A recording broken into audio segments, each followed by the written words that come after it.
warga Storia, coba bayangin, kamu lagi duduk di dalam bis bareng teman-teman sekolah kamu. Baru aja pulang dari study tour yang seru banget di Bali. Semuanya ketawa, nyanyi, ngobrol sambil nunggu sampai rumah. Tapi dalam hitungan detik semuanya berubah. Bis itu terbakar, pintunya nggak bisa dibuka, jeritan suara minta tolong terdengar dari dalam bis. Dan 54 orang yang ada di bis itu nggak pernah sampai rumah.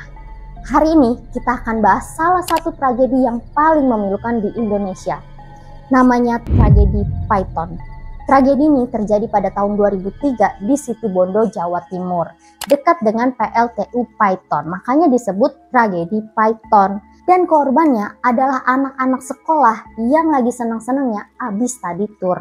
Sebenarnya dari awal udah ada firasat aneh dan juga kejadian-kejadian yang nggak masuk akal. Tapi mereka tetap menjalani study tour ini. Ya udah, nggak usah lama-lama, yuk langsung aja kita ceritanya. Duduk yang nyaman, pasang telinga karena ini Intan Storia.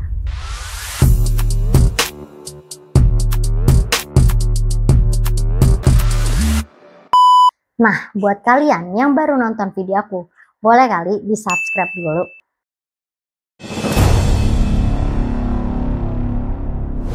Pada bulan Oktober 2003, SMK Yapenda 1 Sleman, Yogyakarta, waktu itu ngadain acara study tour ke Bali.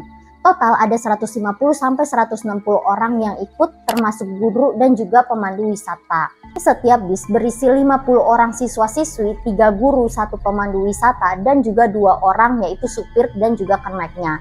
Jadi total ada 56 orang di setiap satu bis. Nah, mereka ini menyewa 3 bis pariwisata yang katanya udah lengkap banget lah fasilitasnya. Ada AC, DVD player, sampai ada toilet di dalam bisnya. Awalnya semua berjalan lancar, suasana rame, seru, lagu-lagu diputar di dalam bis, anak-anak saling ngobrol, bercanda, tuker-tukeran makanan. Pokoknya kalian tahu lah ya vibes-nya kalau lagi anak-anak sekolah liburan tuh kayak gimana. Nah, bis ini dikasih nomor 1, 2, 3. Tapi dari awal bis nomor 3 ini selalu ada masalah. Pertama, kaca bis itu pecah. Pecah sendiri, nggak tahu nih penyebabnya apa. Nah, kedua, gak lama mereka jalan, tiba-tiba atap bis nomor 3 ini nyangkut kabel listrik. 2 kali harus berhenti gara-gara masalah teknis. Nah, ada nih satu siswa yang nyeletuk, wah bis kita kayak dikutuk ya. Nah, anak-anak yang lain ketawa aja karena dianggapnya cuma bercanda. Tapi semuanya tetap dijalani. Mereka menyeberang lewat pelabuhan Ketapang, Gilimanuk. Lalu sampailah mereka ini dengan selamat di Bali. Dan selama di Bali mereka ini happy banget. Mereka ke pantai, foto-foto, beli oleh-oleh. Pokoknya semua rangkaian kegiatan study tour itu dilakuin dengan semangat. Tapi semua kebahagiaan itu harus berhenti di perjalanan pulang.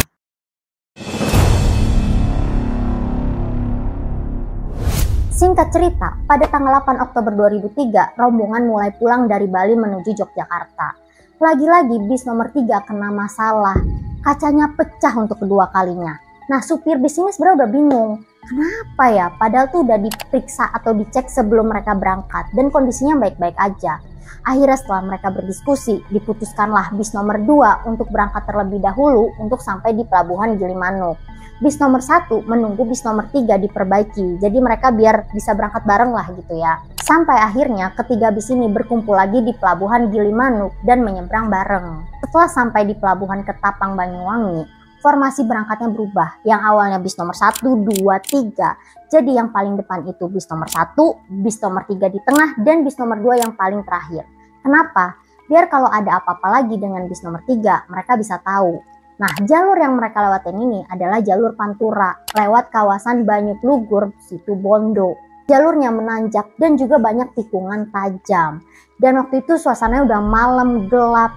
Dan katanya sih jalur ini tuh udah sering banget memakan korban kecelakaan. Sekitar 3 km sebelum sampai ke PLTU Python, ketiga bis ini bertemu dengan truk diesel tua berplat nomor L7934DC. Karena lambat banget mereka mencoba untuk nyalip.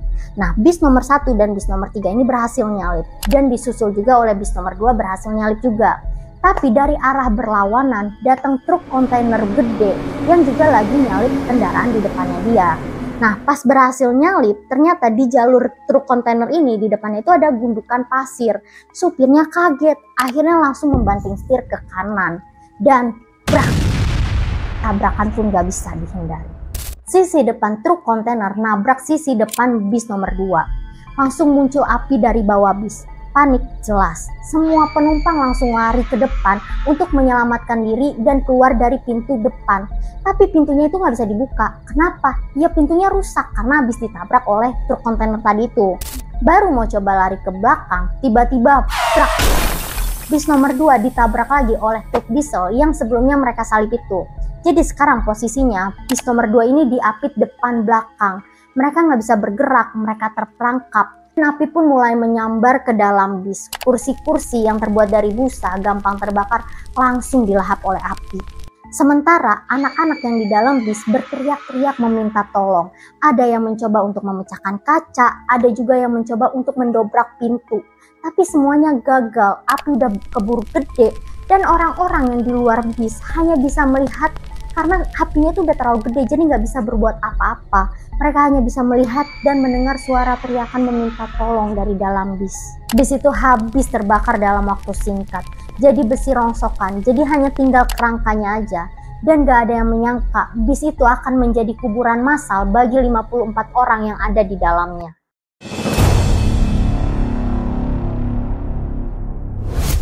Petugas butuh 5 jam untuk mengevakuasi seluruh jenazah. Hampir semuanya ditemukan menumpuk di dekat pintu belakang. Dan beberapa juga ditemukan terhimpit di antara kursi. Dari 56 orang yang ada di dalam bis itu, hanya 2 yang selamat, yaitu supir dan juga kerneknya. Dan pas kejadian itu, yang nyetirin bis itu adalah kerneknya. Jadi mereka ini lagi gantian lah ya. Nah, mereka berdua berhasil keluar dari bis itu. Tapi sayangnya, kernek ini harus meninggal dunia karena mengalami luka bakar parah. Sementara supir aslinya ini selamat karena hanya mengalami luka ringan aja. Jadi supirnya yang selamat ini bernama Arwan. Dan kerneknya yang meninggal bernama Budi. Kemudian jasad para korban langsung dibawa ke RSUD Situbondo. Tapi karena kamar jenazahnya penuh, sebagian jasad ada yang ditaruh di lorong rumah sakit. Dan 14 diantaranya bahkan gak bisa langsung dikenali.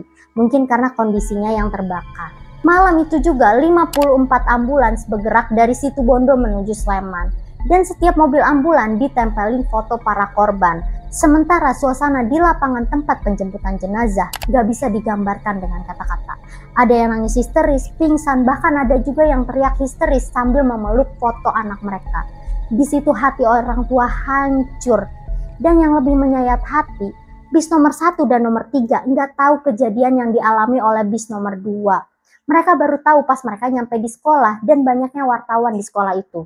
Dari tragedi ini ditetapkan yang jadi tersangka adalah supir dan juga kernek dari truk kontainer yang tadi itu ya, karena kelalaian dalam berkendara.